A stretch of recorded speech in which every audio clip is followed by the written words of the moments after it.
Diversas lendas arrepiantes assombravam o imaginário de crianças e adolescentes nas décadas de 80 e 90. E hoje, nós iremos desenterrar uma delas. Tenho certeza de que se você nasceu naquela época, já deve ter ouvido falar dos quadros amaldiçoados das crianças que choram. Para muitos, esses quadros escondem histórias macabras, pactos com o diabo e mensagens ocultas. Seriam apenas histórias ou existe algo realmente maligno por trás dessas pinturas? É o que nós iremos analisar a partir de agora.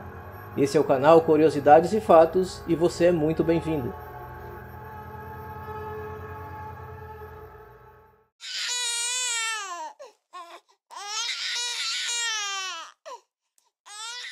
Muitos espectadores aqui do canal, com seus 35 anos ou mais, certamente se lembram desses quadros.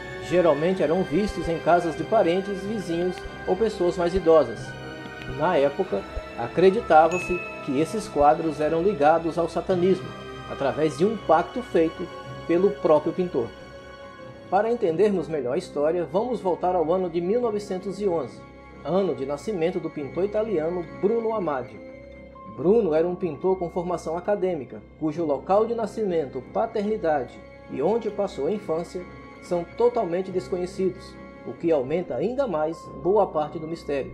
A história conta que Bruno nunca foi um pintor famoso, por isso mudava sempre o seu nome artístico, a fim de tentar obter sucesso.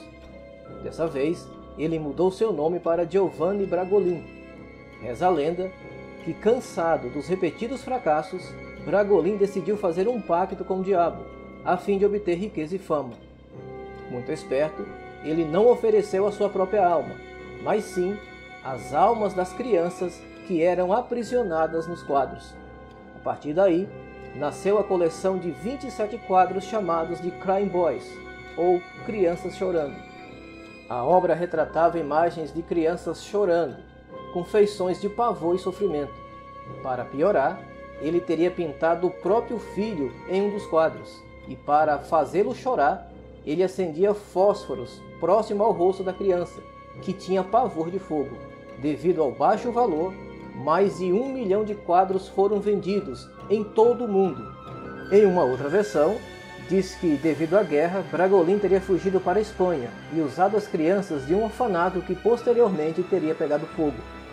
Reza a lenda que Giovanni usou essas crianças como inspiração para as pinturas, oferecendo as almas das crianças que foram mortas no incêndio, em troca de dinheiro e sucesso. Independente da origem dos quadros, muitos que já o tiveram relatam que essas pinturas trazem má sorte ou sentem uma energia estranha no local. Em 1985, o jornal britânico The Sun noticiou em suas páginas que uma residência teria pegado fogo e que a única coisa que não tinha sido consumida pelas chamas era um dos quadros de Giovanni Bragolin. Segundo a matéria, na época, o quadro teria ficado intacto ao acidente. Para piorar, um bombeiro relatou ao jornal que em vários incêndios ocorridos na Inglaterra em anos anteriores, a única coisa que não queimava eram os quadros. A partir daí, foi um verdadeiro caos na Inglaterra. As pessoas ficaram desesperadas para se livrarem dos quadros.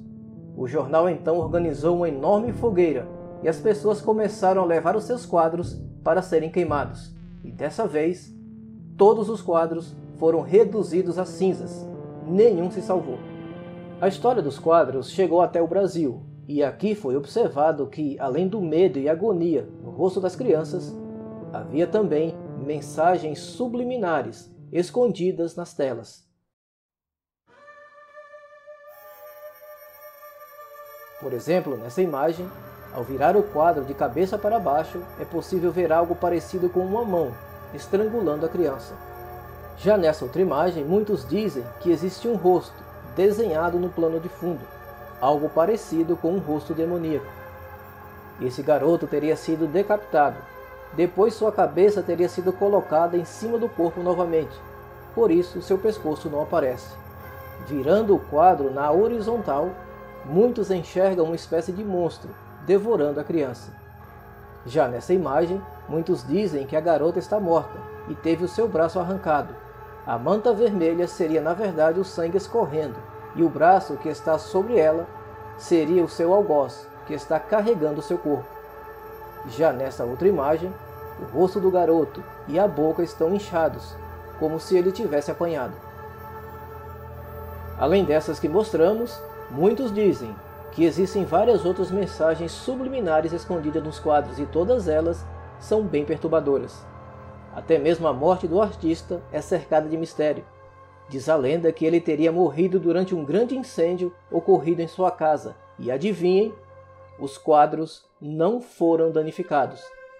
Porém, a versão mais aceita é que ele teria morrido em 1981, vítima de câncer de estômago.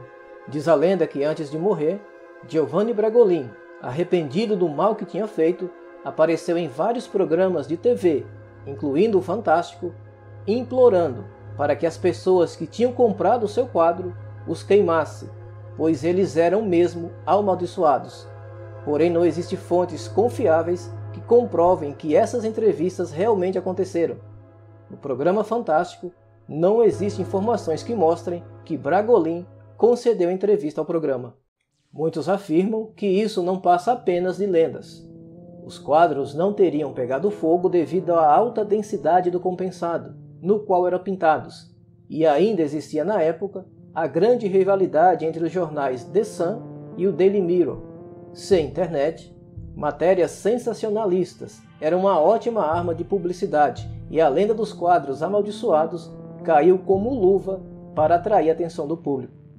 Mesmo assim, há quem afirme que os quadros são mesmo amaldiçoados e trazem má sorte para aqueles que o possuem. Uma coisa é certa, independente de serem amaldiçoados ou não, os quadros por si só são bem perturbadores e sinistros, retratam crianças chorando em momento de agonia e desespero. E você conhece alguém que tem ou já teve um quadro desses? Acha que são mesmo amaldiçoados ou são apenas lendas urbanas? Deixe sua opinião aí nos comentários. E nós ficamos por aqui. Um abraço e até a próxima.